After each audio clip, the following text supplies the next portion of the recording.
Hello everyone, so welcome back to your YouTube channel doctor Anji varsity. So आज हम जो अपना टॉपिक करने जा रहे हैं वो है हमारा इकोसिस्टम। ठीक है, अब होता क्या है, अगर हम इकोसिस्टम की बात करते हैं, पहले तो मैं आपको बता दूं, अगर आपका कोई भी डाउट आता है तो आप कमेंट में पूछ सकते हैं। और प्लीज़ गाइस, इस चैनल को लाइक करो, शेयर करो, सब्सक्राइब करो। ठीक है, चलो शुरू करते हैं हम अपना इकोसिस्टम वाला टॉपिक, मोस्ट अवेटेड चैप्टर। चलो, अब बात आती है बेटा कि इकोसिस्टम होता क्या है। देखो, अगर हम बात कर रहे हैं सिस्टम की, राइट, किसकी बात कर रहे हैं, सिस्टम की बात कर रहे हैं, तो सिस्टम का मतलब क्या, आपको क्या लगता है कि क्या कभी कोई एक पर्सन से सिस्टम चलता है? एक एग्जाम्पल, यहाँ पे सिस्टम का पर्सन से रिलेटेड नहीं है, आई एम सेइंग एक एग्जाम्पल। ठीक है, क्या कोई एक पर्सन से सिस्टम चलता है? नहीं। सिस्टम के लिए या सिस्टम के साथ वर्कआउट करने के लिए कम से कम काफ़ी लोग तो चाहिए, मिनिमम 2 लोग तो चाहिए, तभी तो एक सिस्टम के साथ वर्क करेगा, और ये तो बहुत कम है भाई। ठीक है, ऐसे ही अगर हम बात करें सिस्टम के साथ, अगर देखें तो यहाँ पे सिस्टम में कभी भी कोई एक फैक्टर रिस्पॉन्सिबल नहीं होगा, मीन्स एक फैक्टर रिस्पॉन्सिबल नहीं होगा। इसके लिए मल्टीपल फैक्टर्स चाहिए। क्या चाहिए इसके लिए? मल्टीपल फैक्टर्स चाहिए। इतना क्लियर हुआ? अब हम अगर हम बात करते हैं मल्टीपल फैक्टर्स के बारे में, राइट, तो मल्टीपल फैक्टर में यहाँ पे 2 चीज़ें आ जाती हैं सबसे इम्पोर्टेंट। पहला है आपका बायोटिक फैक्टर, ठीक है, बायोटिक कंपोनेंट, और फिर है आपका ए बायोटिक कंपोनेंट। क्या है आपका? बायोटिक कंपोनेंट है, फिर आपका क्या है? ए बायोटिक कंपोनेंट है। अब बायोटिक क्या होता है, ए बायोटिक क्या होता है, राइट? अगर हम बायोटिक की बात करें तो जहाँ पे बेटा बायो लिख के आती है, it means what? Life. It means what? Life. तो वहाँ पे क्या है? लाइफ है। अगर हम ए बायोटिक की बात करें तो यहाँ पे क्या है? विदाउट लाइफ है। ठीक है, चलो इसका डेफिनेशन तो हमने देख लिया, बट यहाँ पे जो मेन इंपॉर्टेंट पॉइंट आता है, वो इंपॉर्टेंट पॉइंट क्या है कि without abiotic factors, without abiotic factor, ठीक है, बायोटिक लाइफ का एग्जिस्टेंस नहीं है। हाँ, ये थोड़ा वियर्ड है बट ये ट्रूथ है। अब आप एक बात देखो, ये क्या है बेटा? आपकी लिविंग एंटिटीज है, राइट। अब ये जो आपकी लिविंग एंटिटीज है, क्या इनको, यहाँ पे मैं कुछ फैक्टर्स लिखती हूँ, आप खुद बताइए, क्या टेम्परेचर की ज़रूरत नहीं है? क्या इनको सॉइल की ज़रूरत नहीं है? इनडायरेक्टली हो चाहे डायरेक्टली हो, पर ज़रूरत तो है। क्या पीएच नहीं चाहिए? ठीक है, चलो ये तो बहुत आगे की बात होगी, बेसिक बात कर लेते हैं। क्या हमें विंड नहीं चाहिए in the form of air, मतलब एयर नहीं चाहिए? क्या हमें वाटर नहीं चाहिए? क्या हमें सनलाइट नहीं चाहिए? अब मुझे एक फैक्टर बता दो, ये सारे फैक्टर किसके एग्जाम्पल्स हैं? आपके ए बायोटिक के एग्जाम्पल्स है। किसके हैं ये सारे? आपके ए बायोटिक के। तो आपको क्या लगता है कि ये ए बायोटिक के जो एग्जाम्पल्स हैं, क्या ये ज़रूरत नहीं है? क्या ये बिना इसकी ए बायोटिक फैक्टर जो है, आपका जो बायोटिक फैक्टर है उसका सर्वाइवल हो जाएगा? बायोटिक जो कंपोनेंट है उसका सर्वाइवल पॉसिबल है? आपको क्या लगता है? मुझे तो नहीं लगता, आपको भी अब मुझे लगता है कि वही लगता है जो मुझे लगता है। ठीक है, चलो बहुत घुमा के बात बोलती, बट हाँ, जो बोली ठीक थी। नेक्स्ट पॉइंट आता है आपका structural and functional unit of nature. आपका इकोसिस्टम क्या है बच्चा? स्ट्रक्चरल है और फंक्शनल यूनिट है। क्या है? Structural and functional unit of nature. फिर मैंने फिर वही बोला कि अगर हम सिस्टम की बात कर रहे हैं, किसकी बात कर रहे हैं? सिस्टम की बात कर रहे हैं, तो एक दूसरे के इंटरेक्शन से, यहाँ पे आप मान के चलो इंटरेक्शन, एक दूसरे के इंटरेक्शंस के बिना पॉसिबल नहीं है। तो यहाँ पे इंटरेक्शन क्या है? एक जगह मान लो आप ए बायोटिक फैक्टर, एक जगह मान लो आप बायोटिक फैक्टर। क्लियर है? आगे बढ़े। फिर ये जो टर्म दिया था, किसने दिया था? इकोसिस्टम का टेंसले ने दिया था। फादर की अगर बात करें तो ओडम है। क्लियर है? आपके इकोसिस्टम कितने टाइप के हैं वो यहाँ पे इसमें दिखा रखे हैं। क्लियर? चलो अब आगे पढ़े। Ecosystem is a functional unit of nature. अभी देखा we are living organism interact with each other. ये भी अभी देखा कि अगर सिस्टम की बात हो रही है तो हमेशा इंटरेक्शन तो होगा ही होगा विद देयर फिजिकल इन्वायरमेंट। ठीक है, ecologist consider the entire biosphere as a global ecosystem. कैसे कंसिडर करते हैं बच्चा इसको? Global ecosystem comprised of many local ecosystem.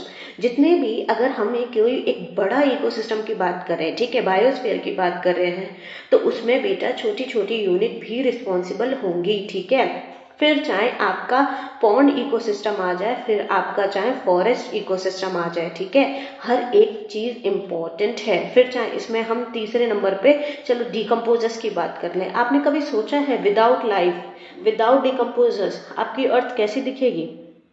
ठीक है, चलिए आगे जरा इस पे ध्यान दो और इसको सोचो। ठीक है, ecosystem vary in size from a small pond to a large forest. देखो वही वाली बात आ गई जो मैंने अभी बोला, फिर चाहे सी का हो, चाहे आपका फॉरेस्ट का इकोसिस्टम हो, फिर चाहे आपका पॉन्ड का इकोसिस्टम है। ठीक है, ecosystem was coined by A G Tansley. किसने दिया था बेटा? एजी टेंसले ने दिया था। The number of the nature where organism interact with each other. ठीक है, Odum later defined as ecosystem. जो इंटरेक्शन को उसने बाद में क्या बोल दिया बेटा?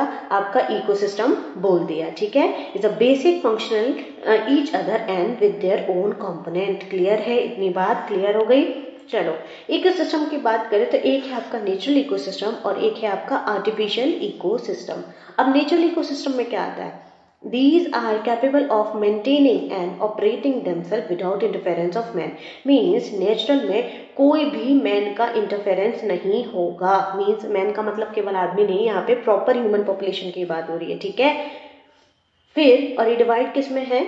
दो पॉइंट आते हैं यहाँ पे, एक टेरेस्ट्रियल में आ जाता है में डिवीजन होता है और एक आपका एक्वाटिक में डिवीजन चला जाता है। ठीक है, फिर नेक्स्ट आता है आपका आर्टिफिशियल वाला।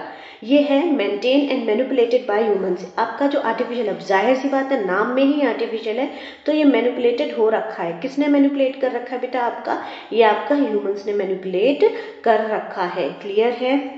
चलिए अब इसमें एग्जाम्पल्स आ जाता है, आर्टिफिशियल लेक हो गई, रिजर्वायर हो गया, टाउनशिप हो गई, सिटीज हो गए। ठीक है, तो बहुत सारे अगर टाइप्स की बात करें तो नेचुरल का आपका सेल्फ सस्टेनिंग है या फिर सेल्फ रेगुलेटिंग, मीन खुद से मेंटेन भी हो जाता है, खुद से रेगुलेट भी हो जाता है। जैसे एग्जाम्पल आ गया आपका पॉन्ड हो गया, फॉरेस्ट हो गया, ग्रासलैंड हो गया। ठीक है, मैन मेड की बात करें तो नॉट सेल्फ रेगुलेटिंग है। ठीक है, तो अब इसमें हम क्या बोलेंगे बेटा? एग्जाम्पल में एक्वेरियम हो गया, फील्ड्स हो गए, गार्डन्स हो गए। ठीक है, इनको क्या करता है? मेंटेन भी करना पड़ता है और सस्टेनेबिलिटी के लिए भी देखभाल करनी पड़ती है। नेक्स्ट आ जाता है बेटा टॉपिक आपका कंपोनेंट ऑफ इकोसिस्टम। ठीक है, इसमें सबसे पहला है आपका एबायोटिक कंपोनेंट, फिर है आपका बायोटिक कंपोनेंट, फिर आते हैं आपके प्रोड्यूसर्स, फिर आपके कंज्यूमर्स एंड देन लास्ट में डीकम्पोजर्स। तो यहाँ पे आपके पास क्वेश्चन भी आ जाता है कि राइट, मैं लिख देती हूँ question, right about the components of ecosystem. Clear है? तब आप इसमें सबसे पहले एबायोटिक फैक्टर लिखोगे, फिर आप इसमें बायोटिक फैक्टर लिखोगे, फिर इसमें प्रोड्यूसर्स लिखोगे, फिर इसमें कंज्यूमर्स के बारे में, लास्ट में डीकम्पोजर्स के बारे में। सारे पांचों पॉइंट आपको लिखने पड़ेंगे, ऐसा नहीं होगा कि आप एक पॉइंट इसमें छोड़ दो। क्लियर है? चलो एबायोटिक का अभी मैंने बताया, these are non living components. कौन से कंपोनेंट है बेटा? ये नॉन लिविंग वाले कंपोनेंट्स है। ठीक है, ecosystem including temperature, water, light, air, soil, pH etcetera. ठीक है, फिर बायोटिक की बात करें तो जिसमें लिविंग कंपोनेंट की सिंपल, ये फर्दर ये क्या है? लिविंग कंपोनेंट, कुछ भी डाल दो इसमें। प्रोड्यूसर्स वो होते हैं बेटा जो आपकी सनलाइट या केमिकल एनर्जी को यूज करके क्या बनाते हैं? अपना खाना खुद बनाते हैं, बचपन से पढ़ते आ रहे हैं। ठीक है, फिर कंज्यूमर्स वो होते हैं हेटेरोट्रॉप्स, मीन्स जो इसी खाने पे या फिर जो हमारे प्रोड्यूसर्स पे इनडायरेक्टली या फिर डायरेक्टली डिपेंड होते हैं। ठीक है, एनिमल्स विच डिपेंड डायरेक्टली और indirectly on plants for their food requirement और आर कॉल्ड कंज्यूमर्स। ठीक है, इन्हीं को हम हेटेरोट्रॉप्स भी कहते हैं।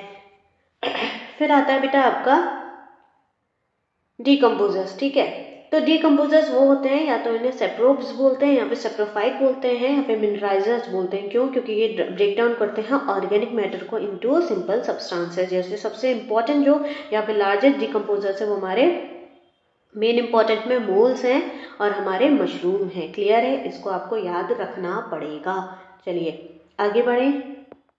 हाँ जी, तो इकोसिस्टम स्ट्रक्चर की बात करें तो इसमें सबसे पहले आता है स्पीशीज कॉम्पोजिशन। तो इसमें सबसे पहले हम आइडेंटिफाई करेंगे, काउंट करेंगे अगर पॉसिबल है। ठीक है, लाइक प्लांट्स हैं, एनिमल्स हैं, फिर हम देखेंगे कि कौन सी species found in ecosystem. Clear है? अब नेक्स्ट आ जाता है आपका स्ट्रेटिफिकेशन का। अब स्ट्रेटिफिकेशन बेटा ये एक वर्टिकल कंपोनेंट होता है। ठीक है, क्या हो रहा है? ये एक वर्टिकल कंपोनेंट है, मीन्स इस डायरेक्शन में आपका क्या होगा या फिर इस डायरेक्शन में आपका हम अरेंजमेंट करते हैं कि कौन सी स्पीशीज किस लेयर पे रहेगी। ठीक है, vertical distribution of different species occupying different level तो वर्टिकल डिस्ट्रीब्यूशन है, याद रखोगे। फिर उसके बाद कौन सी स्पीशीज़ किस लेवल पे ऑक्यूपाई करेगी या किस लेवल को ऑक्यूपाई करेगी इकोसिस्टम में, ठीक है। यहाँ पे मैंने एक क्वेश्चन भी लिख रखा है, right about the pond ecosystem, वो इसके बारे में बेटा एक ये भी क्वेश्चन आ जा सकता है। क्लियर है। A pond is a self sustaining aquatic ecosystem that demonstrate complex interaction among its component. तो यहाँ पे क्या है बेटा, यहाँ पे भी कोई भी इकोसिस्टम है उसका एक एबायोटिक फैक्टर भी होगा और एक उसका बायोटिक फैक्टर भी होगा। क्लियर है, एबायोटिक फैक्टर भी है और बायोटिक फैक्टर भी है। तो मैंने यहाँ पे प्रॉपर लिख रखा है कि आपका एबायोटिक कंपोनेंट कौन सा और आपका एक बायोटिक कंपोनेंट कौन सा है। एबायोटिक कंपोनेंट में पॉन्ड्स का water content dissolve in organic water, क्या है इसमें, डिजॉल्व इन ऑर्गेनिक और ऑर्गेनिक मटेरियल है जो कि किसके साथ डिपॉजिट हो गया बेटा, सॉइल के साथ। कहाँ पे, बॉटम पे। दूसरा साइड प्रोड्यूसर्स हैं यहाँ पे प्रोड्यूसर्स क्या है, जैसे फाइटोप्लैंक्टन्स हो गए, एल्गे हो गए, फ्लोटिंग एल्गे हो गए, है ना, सबमार्ज्ड या फिर मार्जिनल प्लांट्स हो गए। फिर solar energy, temperature, cycle, day length and climatic condition regulate ecosystem function. बेटा तो कोई एक चीज़ मेंटेन नहीं करती कोई भी इकोसिस्टम को चलाने के लिए, ठीक है, ये आपको बात याद रखनी पड़ेगी। क्लियर है। नेक्स्ट है आपका कंज्यूमर्स। कंज्यूमर्स क्या है बेटा, जू प्लैंक्टॉन्स हो गए, या जो कि पता है जू प्लैंक्टॉन्स आपको किसको खा रहे हैं, फाइटोप्लैंक्टॉन्स को खा जाते हैं। फिर आते हैं आपके डिकम्पोजर्स, फंगाई हो गए, बैक्टीरिया हो गया, फ्लैजिलेट्स हो गए, जो कि कहाँ पे, बॉटम पे बहुत ज़्यादा अमाउंट में प्रेजेंट है। अगर हम फंक्शंस की बात करें तो प्रोडक्टिविटी है, डिकम्पोजर्स है और एनर्जी फ्लो है। अगर हम प्रोडक्टिविटी की बात करें, for ecosystem to sustain constant input of solar energy in a basic requirement, तो हमें कोई भी इकोसिस्टम या फिर कोई भी कैटेगरी बनाने के लिए सबसे इम्पोर्टेंट क्या है बेटा, सन या फिर सोलर एनर्जी, कुछ भी कह लो बेटा। जब तक एनर्जी नहीं आएगी तो वो आगे पास ऑन कैसे होगी, इसी के ऊपर बेसिस है आपका 10% लॉ, ठीक है। अब हमारी प्रोडक्टिविटी के दो सेक्शन है, एक है आपका प्राइमरी प्रोडक्टिविटी और एक है आपका सेकेंडरी प्रोडक्टिविटी। क्लियर है। प्राइमरी प्रोडक्टिविटी फिर फर्दर सब डिवाइडेड है आपका जीपीपी और एनपीपी। अगर हम जीपीपी की बात करें तो ये है आपकी ग्रॉस प्राइमरी प्रोडक्टिविटी। क्या है, ग्रॉस प्राइमरी प्रोडक्टिविटी, ठीक है। फिर हम अगर एनपीपी की बात करें तो एनपीपी हमारी क्या है, नेट। तो नेट का मतलब क्या, कुल मिला के, ठीक है। तो यही चीज़ मैंने यहाँ पे आपको डेफिनेशन में दे रखी है कि इफ़ इन केस आपको देखना हो कि क्या डेफिनेशन है तो आपको पता होना चाहिए। फिर ये आपकी यूनिट्स दे रखी है। प्राइमरी प्रोडक्टिविटी की बात करें तो ग्रॉस प्राइमरी प्रोडक्टिविटी है, तो इसमें ग्रॉस का मतलब क्या, टोटल बायोमास। ये डेफिनेशन बहुत इंपॉर्टेंट है, आपको याद रखनी पड़ेगी, ठीक है। Total biomass organic matter produce per unit area, means एक पर यूनिट एरिया या पर यूनिट टाइम पर कितना बायोमास, वो भी ऑर्गेनिक मैटर का प्रोड्यूस हो रहा है through the using of photosynthesis process called gross primary productivity. Clear है।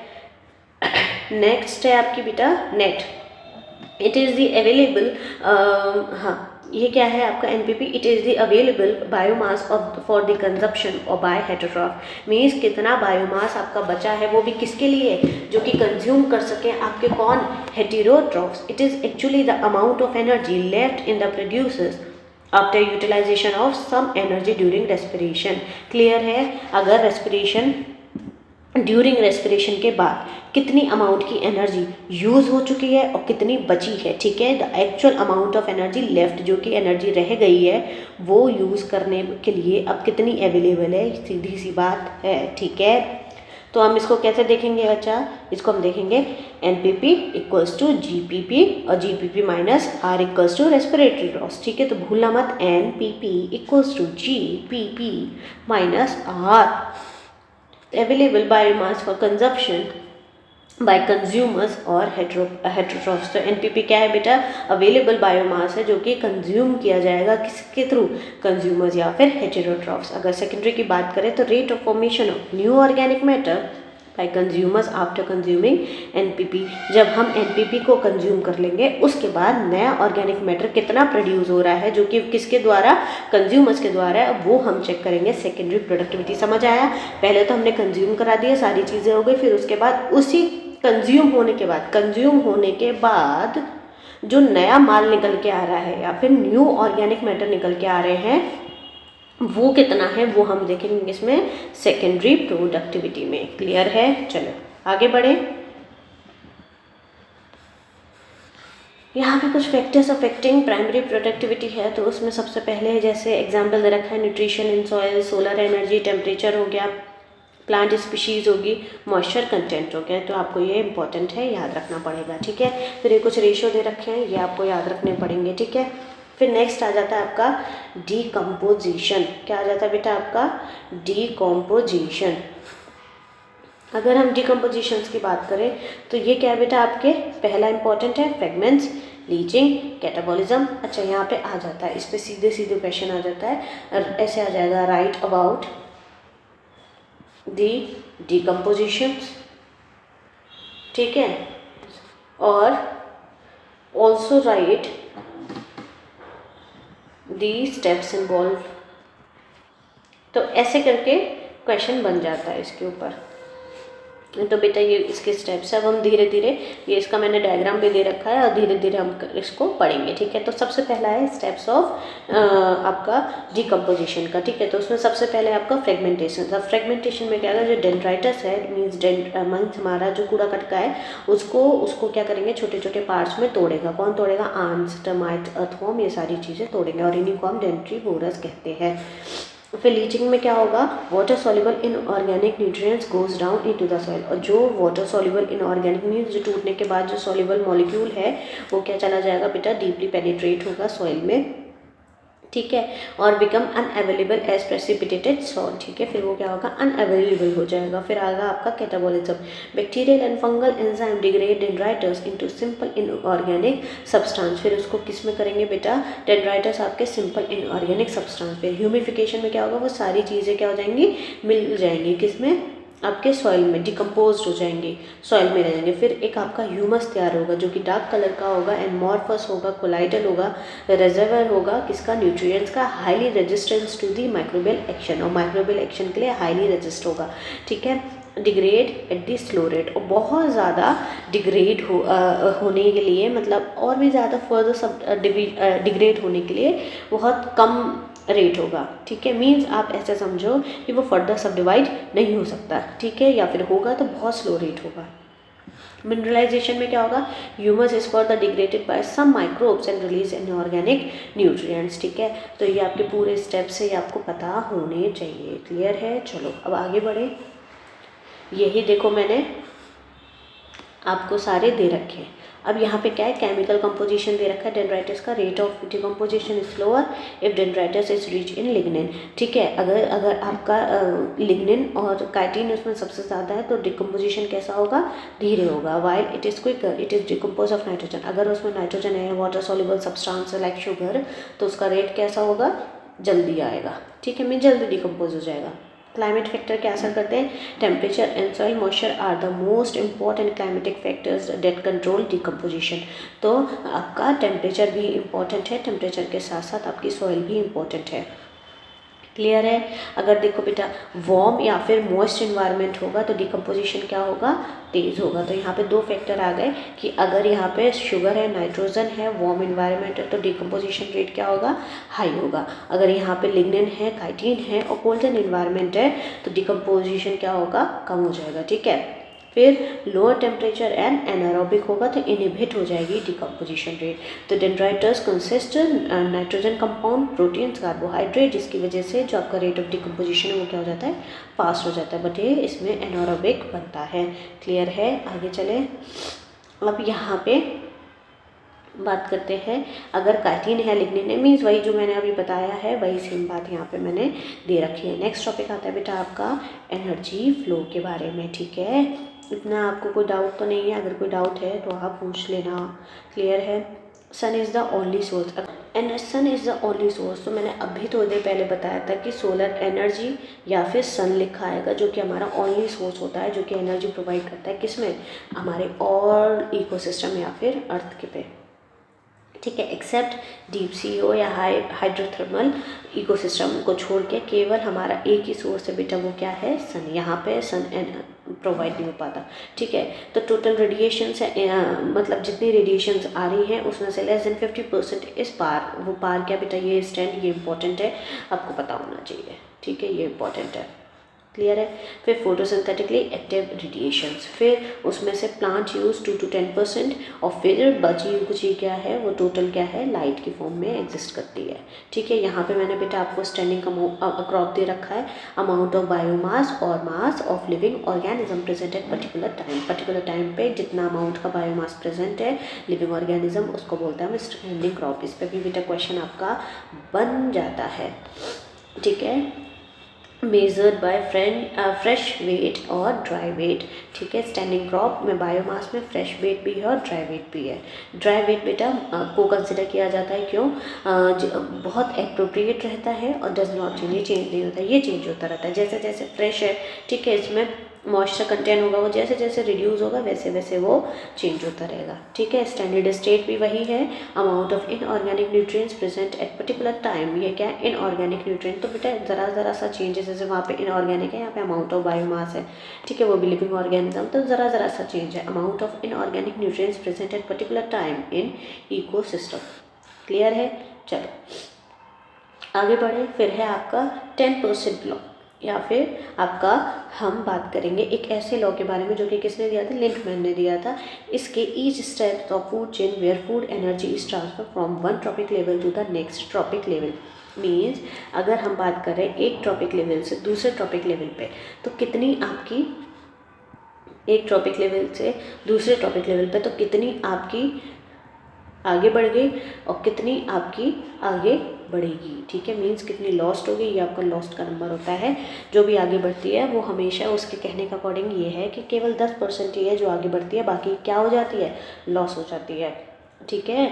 चलो जैसे सपोज एक एग्जाम्पल है, यहाँ पे मैंने ले रखा है, ये 10% लॉ का 1000 जूल है, सन से एनर्जी आई 1000 जूल घास के पास थी, ठीक है, ग्रास ऊपर वाले, फिर 10% आगे ट्रांसफ़र हो गई, कितनी हो गई, 90% एनर्जी क्या हो गई, हर एक पे लॉस हो गई है। फिर ग्रास ऊपर करने खा ली, ग्रास ऊपर को फ्रॉग में खा ली, उसमें ट्रांसफ़र हो गई, फिर फ्रॉग से स्नेक में ट्रांसफ़र हो गई, तो देखो यहाँ पे परसेंटेज कम होती जा रही है, क्लियर है। तो यही है आपका 10% लॉ। फिर आपका प्राइमरी कंज्यूमर्स वो होते हैं बेटा जो कि कंज्यूम करते हैं फीड ऑन प्लांट्स डायरेक्टली, ठीक है। सेकेंडरी कंज्यूमर्स अभी बताया जो कि हर्बीवोर्स होते हैं, जो इन पे कंज्यूम करते हैं। जाहिर सी बात है अगर ये है तो ये डायरेक्टली किस पे, नेचर पे डिपेंड होंगे, ठीक है, ये इन पे डिपेंड होंगे, ये इन पे डिपेंड होंगे, तो ऐसे करके आपको पता होना चाहिए, क्लियर है। तो यही सारी है। अच्छा यहाँ पे एक जो इम्पोर्टेंट आ जाता है वो ये आ जाता है, जैसे हम सेकेंडरी कंज्यूमर्स को क्या बोल रहे हैं, जैसे हम यहाँ पे टर्शरी कंज्यूमर्स को हम सेकेंडरी कार्निवोर्स बोल रहे हैं, तो ये तुम्हें पता होना चाहिए, ठीक है। ये टॉपिक लेवल आ गई, टॉपिक लेवल बेटा ये होती है, ठीक है, producers, primary consumer, secondary consumer, tertiary consumers, ठीक है। अब यहाँ पे मैंने नाम भी दे रखा है, आपको ये पता होना चाहिए, ठीक है। फूड चेन क्या है आपकी, 2 तरीके की है और इस पर क्वेश्चन आता ही आता है। इसमें हम डेंड्राइटस मीन्स डिकम्पोजर से स्टार्ट करेंगे और ये हम घास से स्टार्ट करेंगे, ठीक है। प्रोड्यूसर्स देखो आ गई ना वही वाली बात, ठीक है। ये मैंने एक एग्जाम्पल दे रखा है ताकि आपको दिक्कत ना हो, तो इसको भी एक बार गो थ्रू कर लेना। फिर ये एक्वाटिक इकोसिस्टम, टेरेस्ट्रियल है। अब फूड वेब क्या होता है बेटा, आपका फूड वेब आपका वेरियस फूड चेन क्या होगी, लिंक्ड होंगी, क्या होंगी बेटा आपकी वेरियस फूड चेन क्या होगी आपकी, लिंक्ड होगी, ठीक है, एक दूसरे इधर उधर सारी, अभी दिखाऊंगी फूड वेब आपको, इस तरीके से होता है, ठीक है। इसको इसने भी खा लिया, इसने भी खा लिया, इसने भी खा लिया, फिर ऐसे करके देखो, अब इसको इसने भी खा लिया, ठीक है, फिर यहाँ पे इसको इसने भी खा लिया, इसने इसको खा लिया, तो ऐसे करके काफ़ी सारी चीज़ें हैं जो एक दूसरे से, अब ये जो जाल जैसा दिख रहा है इसी को हम बोलते हैं क्या, फूड वेब, क्लियर है। फिर आते हैं आपके इकोलॉजिकल पिरामिड, जिस पर क्वेश्चन बनता ही बनता है। इकोलॉजिकल पिरामिड्स में आपको कुछ पॉइंट्स है वो आपको याद होना चाहिए। जैसे ग्रासलैंड का इकोसिस्टम होगा तो वो हमेशा सीधा होगा, मीन्स ऐसे वाले रेशो में होगा, रुको ऐसे वाले में, ठीक है। एक्वाटिक का भी अपराइट ही होगा, ठीक है। ट्री वाले केस में इन्वर्टेड और स्पिंडल शेप के आएंगे। अब जैसे ये है तो ये क्या है, ये आपका अपराइट है, कैसा, ये आपका अपराइट है, क्लियर है। नेक्स्ट ये आपका इन्वर्टेड है, ये आपका क्या है, इन्वर्टेड है, ये आपका स्पिंडल शेप है। तो यहाँ पे मैंने लिखवाया है बेटा कि आपका ट्री इकोसिस्टम इन्वर्टेड भी होगा और उल्टा, मीन्स आपका जो ट्री वाला है वो ऐसा आएगा और ये वाला शेप आएगा ये, ठीक है। तो हम इसको ऐसे और एक ऐसे और ये ऐसे बनाते हैं, ठीक है। तो ये हो गई आपकी स्पिंडल शेप, ये हो गई आपकी इन्वर्टर शेप और ये है आपकी अपराइट शेप, ठीक है। चलो ये मैंने एग्जाम्पल दे रखे हैं, आपको पता होने चाहिए, ठीक है। ये आपकी एनसीईआरटी का है तो ये आपको पता होना चाहिए, क्लियर है। चलो ड्रॉबैक्स दे रखे हैं वो आप एक बार देख लेना बेटा। वैसे ड्रॉबैक्स इतने पूछते नहीं हैं, ये भी एक एग्जाम्पल के साथ दे रखा है, आप देख सकते हो। इसमें आपका 10% लॉ के हिसाब से भी दे रखा है, क्लियर है। ये अगर हम चैप्टर की एनसीईआरटी देखें बेटा, देखो अभी हमने वर्टिकल डिस्ट्रीब्यूशन के बारे में पढ़ा था, ये आगे ना बोलेंगे, आगे बुलाएं, ठीक है। Productivity, decomposition, energy flow, nutrient cycles के बारे में हमने पढ़ रखा है, ठीक है। हम देखो ये हमने देख लिया। फिर अगर हम आगे चलें तो प्रोडक्टिविटी में प्राइमरी प्रोडक्शन के बारे में देख रखा है, is defined as an amount of biomass of organic matter produce per unit area. देखो इसके यूनिट के बारे में दे रखा है, एनपीपी, जीपीपी सब दे रखा है। ये वही है जो मैंने अभी R stand for respiration loss, ठीक है। सेकेंडरी प्रोडक्टिविटी अभी बताया है मैंने, क्लियर है। फिर डिकम्पोजिशंस की बात करें, डेंड्राइटिस की दे रखा है, फ्रेगमेंटेशन, लीचिंग, कैटाबॉलिज्म, ह्यूमिफिकेशन, ये सारे स्टेप्स दे रखे हैं उसमें। यही ही सेम डायग्राम है जो मैंने एनसीईआरटी में लगा रखा है, तो आपको पता होना चाहिए, मतलब अपने नोट्स में लगा रखा है, ठीक है। ह्यूमस, ये देखो सेम बेटा, ये वही सेम चीज़ें मैंने पढ़ा रखी है, इसलिए मैं आपको इतनी जल्दी जल्दी पढ़ा रही हूँ, क्लियर है। क्योंकि मुझे उम्मीद है कि ये ऑलरेडी आप पढ़ के बैठे होंगे, तो ये रिवीजन है बेटा, तो आप ऐसे कंफ्यूज मत होना कि इन्होंने कुछ नहीं पढ़ाया एनसीईआरटी का। बेटा मैं आपको हाईलाइट करके दिखा रही हूँ कि देखो जो हमने अभी कंटेंट में पढ़ा है वो सारी चीज़ें हम ऑलरेडी अपनी थ्योरी में कवर कर चुके हैं, क्लियर है। ये ऐसे रहने दो, क्लियर है। चलो देखो प्रोड्यूसर्स लेवल पे आपको पता होना चाहिए क्या क्या एग्जांपल्स हैं, सेकेंडरी टॉपिक लेवल पे आपको पता होना चाहिए क्या क्या एग्जांपल्स हैं, टर्शरी पे, ठीक है, और यहाँ पे फोर्थ लेवल पे स्टैंडिंग क्रॉप के बारे में बोल रखा है, बायोमास, 10% लॉ, ठीक है। फिर ये आगे ये अभी दिखाया मैंने आपको ये, तो ओवरऑल ये आपका पूरा इकोसिस्टम यहाँ पे कंप्लीट, ठीक है। सो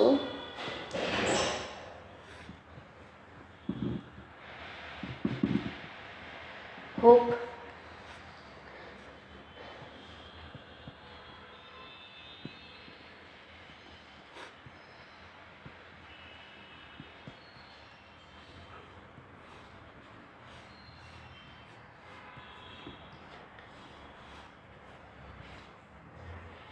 so thank you everyone, hope आपको ये लेक्चर समझ आया हो। और अगर कोई भी डाउट आता है बेटा तो आप कमेंट सेक्शन में पूछ सकते हैं। बाकी यार चैनल को लाइक करो, शेयर करो, सब्सक्राइब करो, ठीक है। इतनी मेहनत से आपके लिए वीडियोस बन रही हैं तो एटलीस्ट आप सपोर्ट तो कर ही सकते हैं, ठीक है। चलिए बाकी मैंने ये थोड़ा जल्दी जल्दी में पढ़ाया है, मुझे भी पता है, बट आपको भी पता होना चाहिए कि अभी हमारा एग्ज़ाम इतना पास है कि हमें इतना जल्दी हम मतलब बहुत डिटेल में नहीं पढ़ सकते, ठीक है। फिर भी मैंने सारे पॉइंट्स कवर करने की कोशिश की और आपको वर्बली समझाने की कोशिश की है, ठीक है। चलिए thank you, take care, bye bye.